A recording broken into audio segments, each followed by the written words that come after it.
بسم اللہ الرحمن الرحیم۔ اکابر کے واقعات ذکر ہو رہے ہیں۔ ہمارے بزرگوں میں ایک بزرگ حضرت سید احمد شہید رائے بریلوی رحمہ اللہ، حضرت مفکر اسلام فرماتے ہیں، حضرت نے سید صاحب کی خصوصیات کا تذکرہ کرتے ہوئے فرمایا، ان کی نماز خود ایسی تھی کہ صحابہ کرام کا نمونہ تھی۔ صحابہ جس طرح سے نماز پڑھتے تھے، حضرت سید صاحب کی نماز جو تھی ویسی تھی۔ ان کے تیار کیے ہوئے افراد بھی ایسے تھے جو صحابہ کرام کے اخلاق کا نمونہ تھے۔ حضرت نے فرمایا کہ دہلی کے زمانے قیام میں مولانا شاہ اسماعیل شہید اور مولانا عبدالحی صاحب نے حضرت شاہ عبدالعزیز صاحب سے اس خواہش کا اظہار کیا کہ ہم چاہتے ہیں کہ ہمیں صحابہ کرام جیسی نماز پڑھنی آ جائے۔ نماز ایک تو ہم لوگ نماز پڑھ رہے ہیں، یہ تو خاندانی ہے، یعنی گھر والوں کو جیسے پڑھتے ہوئے دیکھا ویسے ہم پڑھ رہے ہیں نماز ہے، لیکن اللہ تعالیٰ کے ہاں جو نماز مقبول ہے اور جو اس نماز کا ہم سے مطالبہ ہے وہ حضور والی نماز ہے، اور حضور والی نماز وہ ہے جو صحابہ نے اس کو لیا، پھر بزرگوں سے سیکھ سکے سلسلہ چلا ہو۔ یہ جو خاندانی اور گھریلو نماز ہماری ہے، یہ تو اگر جسے کہتے ہیں کہ اگر ترازو میں تولی جاوے گی یہ تو بالکل بیکار چلی جائے گی ہماری وہ۔ یہ دونوں حضرات حضرت شاہ اسماعیل شہید، حضرت عبدالحی صاحب بہت بڑے لوگوں میں، شاہ صاحب سے اس کی خواہش ظاہر کیا، ہم چاہتے ہیں ہمیں صحابہ کرام جیسی نماز پڑھنی آ جائے۔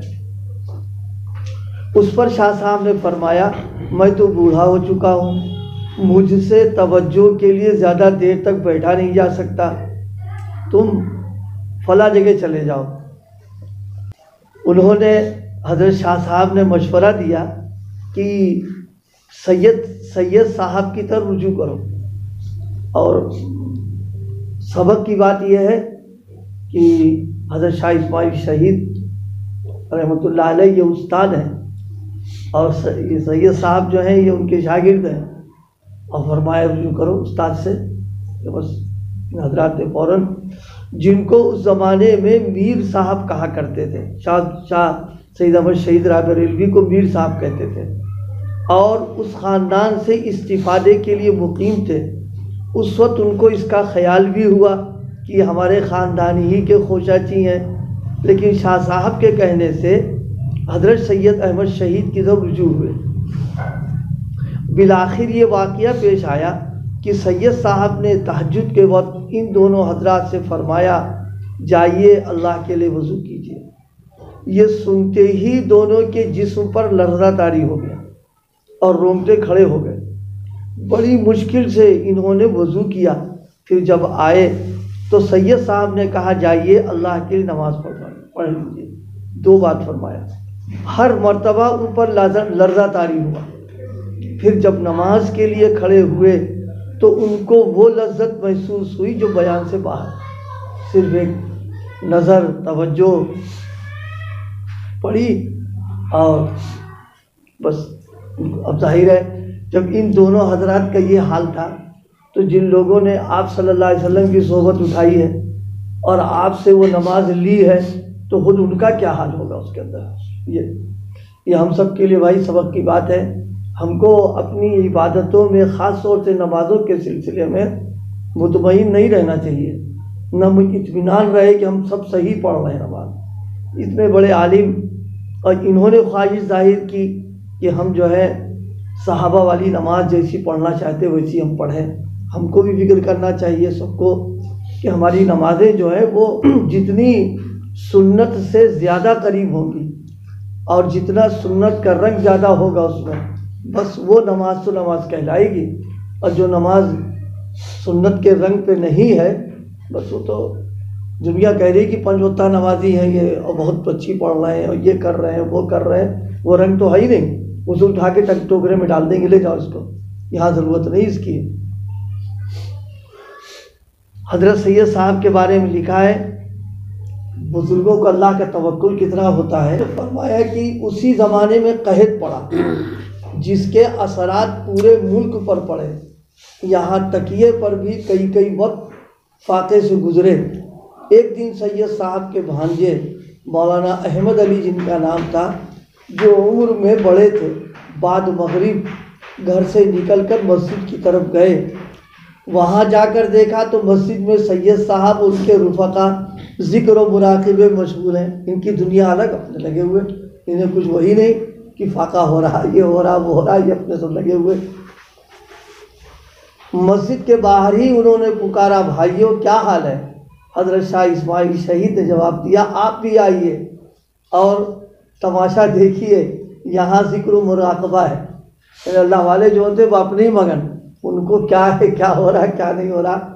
سید صاحب کے بھانجے مسجد میں داخل ہوئے اور ان کے سامنے بیٹھ کر ان کے رانوں پر ہاتھ رکھ کر کہا، آپ تو استغنا کے پہاڑ ہیں، لیکن ہم سے گھر میں بچوں کا رونا نہیں سنا جاتا ہے۔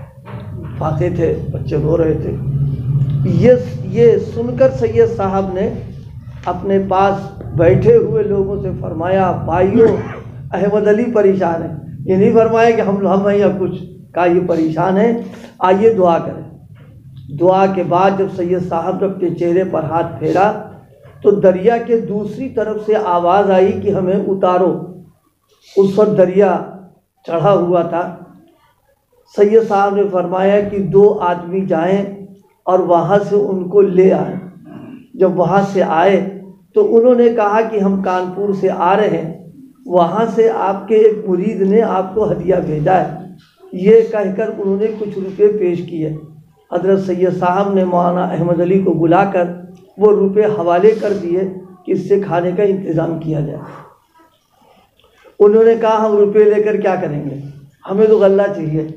سید صاحب نے شہر کے کسی پنیے کا نام لیا، ہے کہ رات کا وقت، اب وہ ندی، صحیح ندی وہاں نکلتی ہے، بالکل دروازے کے سامنے سے ہے، وہ اس کو پار کرنا، بنیے کے یہاں جانا رات میں آسان تو کام تھا ہی نہیں۔ سید صاحب نے شہر کے کسی بنیے کا نام لیا کہ اس کے پاس جائیں اور دکان کھلوا کر غلہ لے آئیں۔ حضرت سید صاحب نے فرمایا، ہم کو تو یقین ہے کہ اگر ہمارے ساتھ ساری مخلوق خدا ہو اور سندھ کا صحرا یا عرب کا ریگستان ہو، اللہ تعالیٰ ان سب کو رزق دے گا۔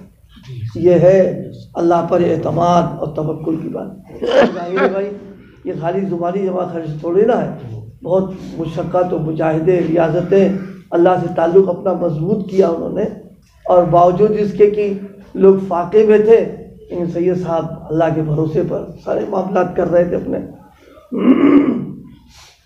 سید صاحب نے فرمایا، ہم کو تو یقین ہے کہ اگر ہمارے ساتھ ساری مخلوق خدا اور سندھ کا صحرا یا عرب کا ریگستان ہو، اللہ تعالیٰ ان سب کو رزق دے گا۔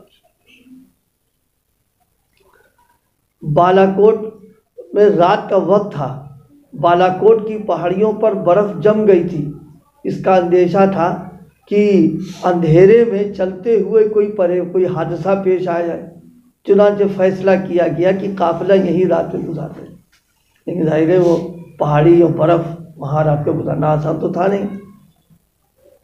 سوال یہ تھا کہ نہ اوڑھنے بچھانے کا کوئی سامان، نہ کھانے پینے کا۔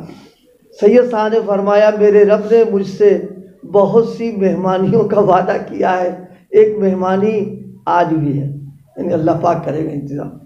یہ کہا ہی تھا کہ کچھ لوگ سروں پر دودھ اور شہد کے مٹکے لیے ہوئے اور چارپائیاں سر پر لیے ہوئے آ گئے۔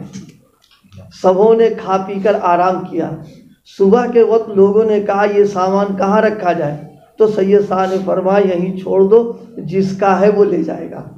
یہ اللہ پاک کا معاملہ اپنے خاص لوگوں کے ساتھ میں، لیکن بھائی پہلا خاص بن تو جائے آدمی، تب جا کر کے پھر اللہ تعالیٰ کی طرف سے دروازے کھل جاتے ہیں۔